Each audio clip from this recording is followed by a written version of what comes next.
Hello friend, power plant technical knowledge में आपका स्वागत है। पावर प्लांट टेक्नोलॉजी को जुड़े रहने के लिए चैनल को सब्सक्राइब करो और बेल आइकन को प्रेस करो ताकि हमारा वीडियो सबसे पहले आपके पास पहुंच सके। तो आज हम लेकर के आए हैं बॉयलर के प्रश्न उत्तर। बॉयलर में जो प्रश्न पूछते हैं वो उसका आंसर कैसा देना चाहिए वो भी हम आज इस वीडियो में डिस्कस करने वाले हैं। और प्रश्न उत्तर का जो वीडियो है हमारा ये फर्स्ट पार्ट है, ऐसे बहुत पार्ट हम अपलोड करने वाले हैं। तो फ्रेंड, एक वीडियो में हमारा 15 क्वेश्चन रहेगा और उस क्वेश्चन के ऊपर हम डिस्कस करने वाले हैं और उस क्वेश्चन का आंसर भी आपको वहाँ पे मिलने वाला है। अगर आप हमारे चैनल पे नए हो तो चैनल को सब्सक्राइब करें और हमारा जो बॉयलर के रिलेटेड जो वीडियो है आपको पूरे देखने को मिल जाएंगे। तो फ्रेंड, आज हम देखने वाले हैं कि जब क्वेश्चन पूछते हैं बॉयलर एग्जामिनर तो वहाँ पे हम आंसर कैसे देना चाहिए। मैं खुद फर्स्ट क्लास बॉलर अटेंडेंट का एग्जाम दे चुका हूँ, मैं खुद फर्स्ट क्लास बॉलर अटेंडेंट हूँ और आपको मेरा खुद का एक्सपीरियंस यहाँ पे मैं रख रहा हूँ। तो मुझे जो क्वेश्चन पूछे गए हैं वही क्वेश्चन मैं आपको यहाँ पे बताने वाला हूँ। तो फ्रेंड, देर ना करते हुए वीडियो को स्टार्ट करते हैं और चलते हैं हम पहला क्वेश्चन के ऊपर। यहाँ पे हमारा पहला क्वेश्चन यहाँ पे है, बॉयलर के कितने प्रकार होते हैं। आपको यहाँ पे आंसर देना है बॉयलर के 2 प्रकार होते हैं। और अगर वो पूछते हैं एग्जामिनर कौन कौन से, तो वहाँ पे आपको बताना है फायर ट्यूब और वाटर ट्यूब। आप फायर ट्यूब और वाटर ट्यूब इसमें क्या डिफरेंट होता है। अगर वो पूछते हैं तो फायर ट्यूब के अंदर से फायर होती है और वाटर ट्यूब के अंदर से वाटर होता है। फायर ट्यूब के अंदर से जब फायरिंग जाती है तो ट्यूब के बाहर से वाटर होता है और वाटर ट्यूब के अंदर जब वाटर होता है तो ट्यूब के बाहर से फायर होती है। तो यही यहाँ पे डिफरेंट है। यहाँ पे आपको अगर पूछते हैं तो बताना है, नहीं तो आपको बता देना है 2 प्रकार है। और अगर कौन कौन से बोले तो आप वहाँ पे बताना है आपको कि फायर ट्यूब होता है और एक वाटर ट्यूब होता है। अगला क्वेश्चन, यहाँ पे बॉयलर को कौन सा वाटर यूज करते हैं। तो हमारा आंसर यहाँ पे यह होगा, बॉयलर को सॉफ्ट वाटर यूज करते हैं। हमें इतना ही बताना है, ये प्लांट नहीं बताना है। तो अगर वो एग्जामिनर हमें पूछते हैं तो कौन कौन से प्लांट होते हैं सॉफ्ट वाटर के, तो यहाँ पे हमें जो बॉयलर में प्लांट हम यूज करते हैं बॉयलर वाटर के लिए, तो यहाँ पे हम डीएम, आरओ और शॉर्पनर प्लांट उनको बता सकते हैं। नहीं तो आपको खाली पीली यहाँ पे बताने की जरूरत नहीं है, हमारे आंसर से ही वो क्वेश्चन क्रिएट कर लेते हैं। अगर उनका क्वेश्चन होता है बॉयलर को कौन सा वाटर यूज करते हैं तो हमें सिर्फ सॉफ्ट वाटर वहाँ पे बता देना है या तो फिर डीमिनरलाइज वाटर बता देना है। अगला क्वेश्चन हमारा है, फ्यूल कितने प्रकार के होते हैं। तो हमें यहाँ पे बताना है फ्यूल 3 प्रकार के होते हैं। सॉलिड फॉर्म में होता है, लिक्विड फॉर्म में होता है और गैस फॉर्म में होता है। जो सॉलिड फॉर्म में होता है वो कौन कौन सा फ्यूल है। जनरली यहाँ पे कोल, वुड, बायोगैस और ब्रिकेट जो सॉलिड होते हैं वो इस फॉर्म में आते हैं। और जो लिक्विड होते हैं furnace oil, diesel, crude oil, इस प्रकार के फ्यूल लिक्विड में होते हैं। और गैस में जो है natural gas, propane gas, purge gas, ये जो है ये गैस फॉर्म में होते हैं। तो यहाँ पे हमारा ये 3 प्रकार का फ्यूल जो होता है 3 प्रकार के हम बॉयलर में यूज कर सकते हैं।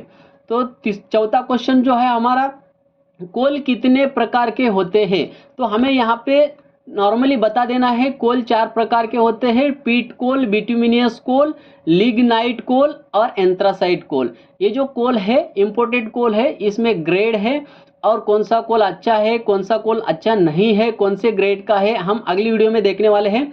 तो ये जो है हमें 4 प्रकार का कोल बताना है, पीट कोल, बिटुमिनियस कोल, लिग्नाइट कोल और एंथ्रासाइट कोल। ये फर्स्ट क्लास के लिए और सेकंड क्लास के लिए दोनों के लिए क्वेश्चन हो सकते हैं, आपको यहाँ पे बहुत ही ध्यान रखना है। यहाँ पे हमारा जो 5वां क्वेश्चन है, डीएम प्लांट में कितने बेड होते हैं, ऐसा भी क्वेश्चन पूछा जाता है। तो आपको सिंपल सा यहाँ पे बता देना है कि डीएम प्लांट में 6 बेड होते हैं। अगर वो पूछते हो तो कौन कौन से, तभी आपको ये आगे का बताना है। अगर वो नहीं पूछते हैं तो आपको बताना नहीं है। तो अगर वो पूछते हैं कौन कौन से बेड होते हैं तो यहाँ पे आप बता सकते हो, सबसे पहला शैंट फिल्टर, उसके बाद कार्बन फिल्टर, उसके बाद कैटायन बेड, उसके बाद डिगैसर टैंक, उसके बाद एनायन बेड और उसके बाद मिक्स बेड। बेड का नाम जो है यहाँ पे आपको 6 बता देना है। जो हमारा 6 वाला क्वेश्चन है, डीएम प्लांट वाटर पैरामीटर क्या है। तो हमें वो पूछते हैं कि आपका डीएम प्लांट जो है वहाँ पे उसका वाटर पैरामीटर कितना आप मेंटेन करते हो। तो यहाँ पे हमें आंसर में यहाँ पे ये देना है कि पीएच जो होता है 6.5 से लेके 7.5 तक देना है और कंडक्टिविटी जो है लेस देन 1 ppm बता देना है। हार्डनेस हमारा नील होता है, फॉस्फेट भी नील होता है, क्लोराइड भी नील होता है और सिलिका जो है लेस देन 0.2 ppm आपको बता देना है। और 7th क्वेश्चन है फीड वाटर पैरामीटर क्या है। फीड वाटर पैरामीटर हमारा है यहाँ पे पीएच जो होता है फीड वाटर का हम 8.2 से लेके 9.2 तक यहाँ पे मेंटेन रखते हैं। आपको आंसर कैसा देना है, आपको कांस्टेंट वैल्यू यहाँ पे नहीं देना है, मिनिमम से लेके मैक्सिमम तक जो वैल्यू होता है वही वैल्यू यहाँ पे आपको आंसर में देना है। अगर आप कांस्टेंट वैल्यू बता देंगे यहाँ पे 8.5 पीएच होता है तो कांस्टेंट आपको नहीं बताना है। कौन से भी बॉयलर में जो वाटर पैरामीटर होते हैं कांस्टेंट नहीं होते हैं, वो अप डाउन होते रहते हैं, इसलिए हमें मिनिमम वैल्यू और मैक्सिमम वैल्यू बताना चाहिए, क्योंकि वहाँ पे हमारा जो आंसर है उस आंसर के ऊपर क्वेश्चन क्रिएट नहीं होगा। तो यहाँ पे कंडक्टिविटी जो फीड वाटर का 0.1 से लेके 10 ppm तक हम बॉयलर में मेंटेन करते हैं। हार्डनेस नील होता है, फॉस्फेट भी नील होता है, क्लोराइड नील होता है, और जो सिलिका होता है 0.02 ppm तक होता है, लेस देन 0.02 ppm। तो यहाँ पे हमारा जो 8वां क्वेश्चन है बॉयलर वाटर पैरामीटर क्या है। बॉयलर का जो वाटर पैरामीटर हम चेक करते हैं उसका वाटर पैरामीटर क्या है। तो यहाँ पे बॉयलर का जो पीएच है 10.5 से लेके 11.5 तक आपको बताना है। मैं जो आपको ये पीएच बता रहा हूँ ये स्टैंडर्ड है, ये कौन सा भी बॉयलर में हम इतना पीएच मेंटेन कर सकते हैं, चाहे वो हाई प्रेशर हो या लो प्रेशर हो, सभी बॉयलर में ये जो पीएच है यहाँ पे चल सकता है। आपको डायरेक्टली ये 10.5 टू 11.5 तक हम मेंटेन रखते हैं, ऐसा क्वेश्चन का आंसर देना है। और कंडक्टिविटी जो है मैक्सिमम आपको बता देना है, मिनिमम का कोई ज़रूरत नहीं बताने के लिए। तो आपको आंसर देना है, हमारी जो कंडक्टिविटी होती है वो मैक्सिमम हम 300 ppm तक देखते हैं। अगर 300 ppm के ऊपर अगर कंडक्टिविटी बढ़ती है तो हम तुरंत एक्शन लेते हैं।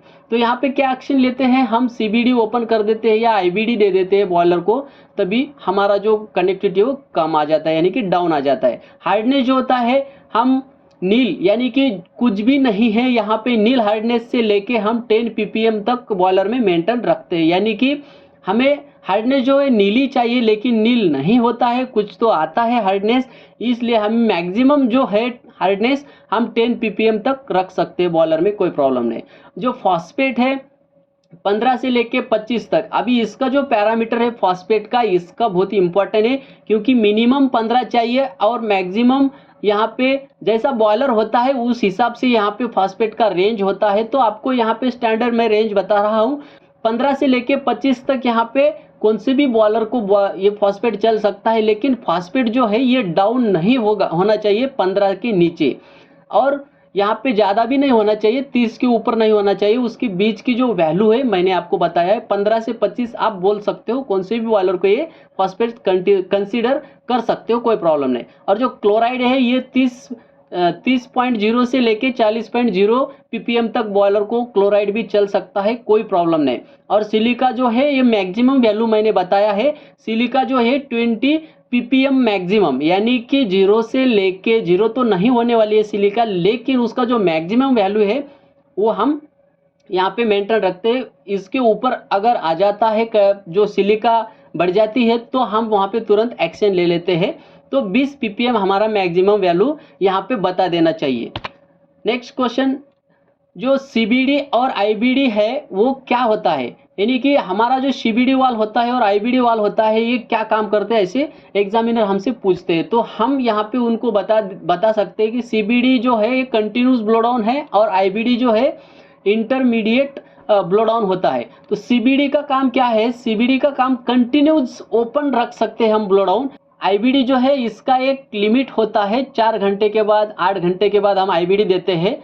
और दूसरी बात यह है कि हम आईबीडी क्यों देते हैं, क्योंकि अगर हमारा पैरामीटर जो है बॉयलर का वो अगर पैरामीटर डिस्टर्ब है तो हम आईबीडी देते हैं, नहीं तो आईबीडी देने की कोई ज़रूरत नहीं है।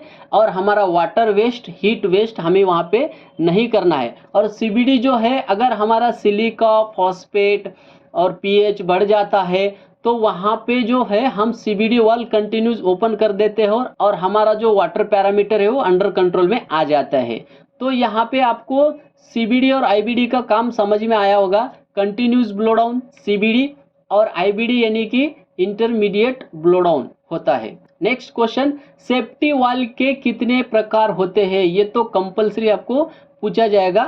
तो यहाँ पे आपको बताना है सेफ्टी वाल का 4 प्रकार होते हैं। Spring loaded safety valve, dead weight safety valve, lever weight safety valve, high pressure, low water, alarm safety valve. तो मैं आपको यहाँ पे बता दूँ, ये जो है 4 सेफ्टी वाल्व स्टडी करने के लिए है। अभी तो जो इंडस्ट्री में बॉयलर के ऊपर मैं देख चुका हूँ, सभी बॉयलर के ऊपर स्प्रिंग लोडेड सेफ्टी वाल्व है और डेड वेट सेफ्टी वाल्व कहीं कहीं है। लीवर वेट सेफ्टी वाल्व और high pressure low water alarm safety valve जो है, यह अभी तो दिखने में नहीं आती है, फिर भी हमें ये जो आंसर है देना है। तो यहाँ पे आप 4 प्रकार के सेफ्टी वाल्व यहाँ पे बता सकते हो। नेक्स्ट क्वेश्चन जो है, डिगैसर टैंक में से क्या निकालते हैं? तो डिगैसर टैंक में से हमें डायरेक्टली उनको बताना है कि डिगैसर टैंक में से CO2 निकालते हैं। तो इतने आपको क्वेश्चन का आंसर देना है। नेक्स्ट क्वेश्चन, डेरिवेशन टैंक में से क्या निकालते हैं? तो डेरिवेशन टैंक से हम जो निकालते हैं O2 और अदर गैसेस, जो भी अदर उसके अंदर गैसेस है वो हम निकालते हैं स्टीम के सहायता से। डेरिवेटर टैंक में स्टीम होती है, उसके सहायता से हम O2 और अदर गैसेस रिमूव करते हैं। और बॉयलर हेडर ब्लो डाउन कब देना चाहिए? बॉयलर का जो हेडर होता है उस हेडर को ब्लो डाउन कब देना चाहिए? तो फ्रेंड, इसका भी ब्लो डाउन देने का एक टाइम होता है और एक समय होता है, कभी भी हम इसका ब्लो डाउन नहीं दे सकते। तो boiler header blow down boiler बंद या चालू करते समय हमें देना चाहिए, क्योंकि फ्रेंड हेडर का जो काम होता है वो ट्यूब को वाटर सप्लाई करता है। हेडर का काम क्या है? वाटर सप्लाई करता है। अगर हम रनिंग में हेडर को अगर ब्लो डाउन देते हैं तो ट्यूब का जो वाटर सप्लाई है वो कम हो जाएगा, वहाँ पे ट्यूब पंक्चर होने का चांसेस होता है। इसलिए हम रनिंग में हेडर ब्लो डाउन कभी नहीं देते हैं, या तो हम चालू करते समय देते हैं या तो फिर बंद करते समय। उस समय क्या होता है, हमारा जो स्टीम फ्लो है वो स्टीम फ्लो हम कट कर देते हैं। चालू करते समय हमारा जो स्टीम है स्टॉप वाल्व बंद होता है और बंद करते समय भी हमारा स्टीम स्टॉप वाल्व पहले बंद होता है, उसके बाद हम ये ब्लो डाउन दे सकते हैं। Next question, boiler water circulation कैसा होता है? ये तो कंफर्म आपको क्वेश्चन पूछने वाला है। तो बॉयलर का वाटर सर्कुलेशन आपको कैसा बताना है? किसी किसी को बहुत ही प्रॉब्लम आ जाता है कि शुरू कहाँ से करे और ख़त्म कहाँ पे करे। तो यहाँ पे क्या वर्ड यूज किया है? बॉयलर वाटर सर्कुलेशन कैसा होता है? तो यहाँ पे बॉयलर का वर्ड यूज किया है। तो यहाँ पे हमें बॉयलर में जो पार्ट आते हैं, बॉयलर में जो कंपोनेंट आते हैं, वहीं से हमें यहाँ पे स्टार्ट करना चाहिए बॉयलर का वाटर सर्कुलेशन। तो देखते हैं कहाँ से हम इसको स्टार्ट कर सकते हैं। तो हम डेरिवेशन टैंक से यहाँ पे स्टार्ट कर सकते हैं। Deaeration tank to feed pump, feed pump to economiser, economiser to steam drum, steam drum to downcomer zone, downcomer zone to mud drum, side wall header और side wall tubes to riser tube, उसके बाद steam drum फिर से, उसके बाद primary super heater, अगर आपका boiler super heater है तो, नहीं तो स्टीम ड्रम से डायरेक्ट आप स्टॉप वाल्व बोल सकते हो। अगर सुपर हीटर बॉयलर है तो primary super heater, secondary super heater to main steam stop valve और PRV स्टेशन टू प्लांट। तो यहाँ पे प्लांट प्रोसेस में जाने तक आपको बताना है, और यहाँ पे PRV वाल्व स्टेशन जो होता है ये भी आपको PRV मेंशन करना है, उसमें PRV के थ्रू हम स्टीम आगे भेजते हैं। Next question, boiler flue gas circulation कैसा होता है?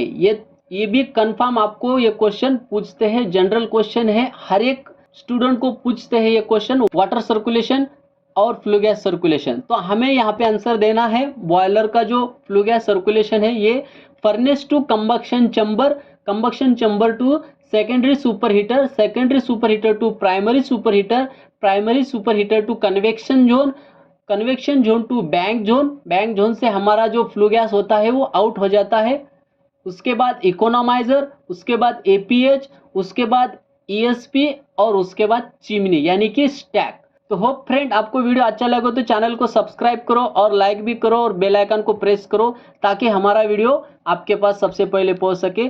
और मिलते हैं अगली ऐसे ही एक इंफॉर्मेटिव नई वीडियो के साथ, तब तक के लिए जय हिंद।